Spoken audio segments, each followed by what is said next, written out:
Hello everyone. तो वापस एक नए इरोडो के क्वेश्चन के साथ आया हूं और मेरे हिसाब से काइनेमेटिक्स में जितने भी बढ़िया क्वेश्चन थे वो लगभग मैंने कवर कर लिए हैं। अगर एक आध कोई छूटता है तो मैं बाद में कवर कर लूंगा। अब मैं न्यूटन्स लॉज ऑफ मोशन के क्वेश्चंस पर आ रहा हूं, क्योंकि काइनेमेटिक्स में जो रिमेनिंग क्वेश्चन है वो रोलिंग मोशन के भी क्वेश्चन है, या यूं कहें कि combined rotational and translational motion rigid body के क्वेश्चन भी, काइनेमेटिक्स ऑफ रिजिड बॉडी के क्वेश्चन भी इरोडो में दिए हैं। तो मैं न्यूटन्स लॉज ऑफ मोशन का ये क्वेश्चन पिक कर रहा हूँ। बड़ा मेरा फेवरेट क्वेश्चन है बच्चों, इसे ध्यान से देखिएगा और इसके सोल्यूशन को आप एंजॉय करेंगे, ये मेरा प्रॉमिस है। बहुत ही शानदार। तो देखते हैं क्या है क्वेश्चन। क्वेश्चन है find the angle beta which the thread must form with the inclined plane for the tension of the thread to be minimum. What is it equal to? ठीक है, एक इंक्लाइन प्लेन है, उस पर एक veg को खींचा जा रहा है, पुल किया जा रहा है, तो मिनिमम फोर्स लगाना पड़े इसके लिए बीटा की वैल्यू क्या होगी, ये है क्वेश्चन। और वो मिनिमम फोर्स कितना होगा? मगर ठीक साहब, देखते हैं। तो इसका एफबीडी बनाते हैं। जिस समय ये स्लिप करने वाला होगा बच्चों, उस पर कौन कौन से फोर्स लगेंगे ये मैं देखने जा रहा हूं। ये एन, ये एंगल अल्फा है, ठीक। अच्छा, तो ऊपर की ओर खींचना है तो फ्रिक्शन फोर्स नीचे की ओर म्यू एन लग रहा होगा, क्योंकि ये जस्ट स्लिप करने वाला है, इस कारण से। नॉर्मल का एंगल वर्टिकल से अल्फा ही होगा, इतना तो आप समझ रहे होंगे। और नहीं समझ रहे होंगे तो घर में बैठ के थोड़ी ज्योमेट्री लगाइएगा और चेक करिएगा। फिर एंगल ऑफ फ्रिक्शन, अगर मैं रिजल्टेंट कांटेक्ट फोर्स बनाऊं तो एंगल ऑफ फ्रिक्शन नॉर्मल से लैम्डा एंगल बनाता है, जहां पर 10 लैम्डा की वैल्यू म्यू के बराबर होती है। अगर आपको नहीं पता तो एंगल ऑफ फ्रिक्शन पढ़िए, क्योंकि आप जैसे क्वेश्चन सॉल्व करते हैं मैं वैसे सॉल्व नहीं करूंगा। मुझे डिफरेंशिएशन करने की कोई जरूरत नहीं है। सिर्फ और सिर्फ अगर आप ये सोल्यूशन को ढंग से देखें तो आपको ये मैजिक और चमत्कार से दिखेगा इस क्वेश्चन के सोल्यूशन में। वरना आप कंपोनेंट करिए और पूरा सॉल्व करें, एक टेडियस प्रोसेस होगा और आपको लगने लगेगा कि इरोडो टफ है। तीसरा फोर्स है बच्चों जिसके बारे में हमसे पूछा जा रहा है, दैट इज एफ, और उसका ये एंगल बीटा। मेरे हिसाब से एफ भी अननोन है, बीटा भी अननोन है।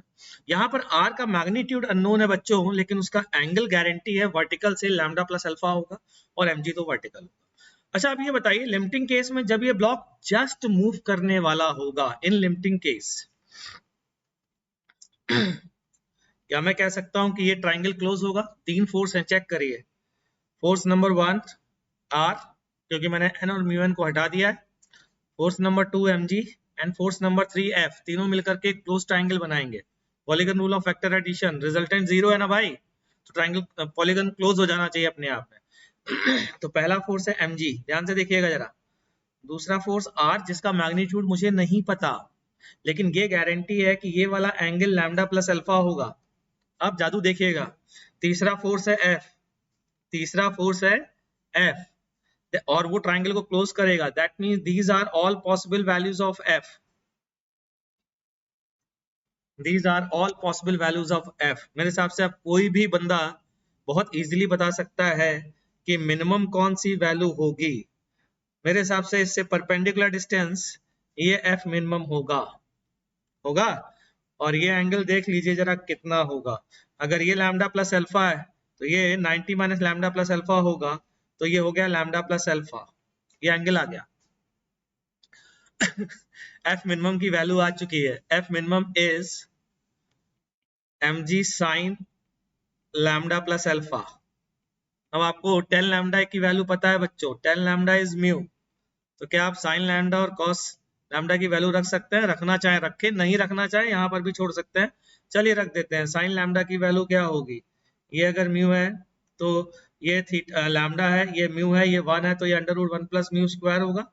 तो mu upon root over 1 plus mu square sine lambda cos alpha plus cos lambda, that is 1 upon under root 1 plus mu square sine alpha. तो ये है एफ मिनिमम की वैल्यू। और डायरेक्शन बताइए। हॉरिजॉन्टल से डायरेक्शन है बच्चों लैम्डा प्लस अल्फा। तो बताइए इंक्लाइन प्लेन जो कि ऑलरेडी अल्फा पर है, उससे बीटा की वैल्यू कितनी होगी? लैम्डा के बराबर। तो यानी कि lambda equals to beta equals to 10 inverse mu. और क्वेश्चन हो गया खत्म।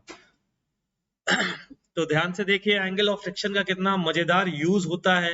अब आप ये देखिए और सीखिए, और आगे किन किन क्वेश्चन में इस तरीके से हम ये चीज अप्लाई कर सकते हैं, इसको सोचिए। पर्पस मेरा यही था कि आगे चल करके ऐसे मैं बहुत सारे क्वेश्चन में ये चीज अप्लाई करूंगा, इसलिए पहले से ही आप प्रयास करके रखिए और देखते हैं कब आपका सोल्यूशन मेरे सोल्यूशन से मैच करता है। तो मिलते हैं अगले क्वेश्चन के सोल्यूशन के साथ। धन्यवाद।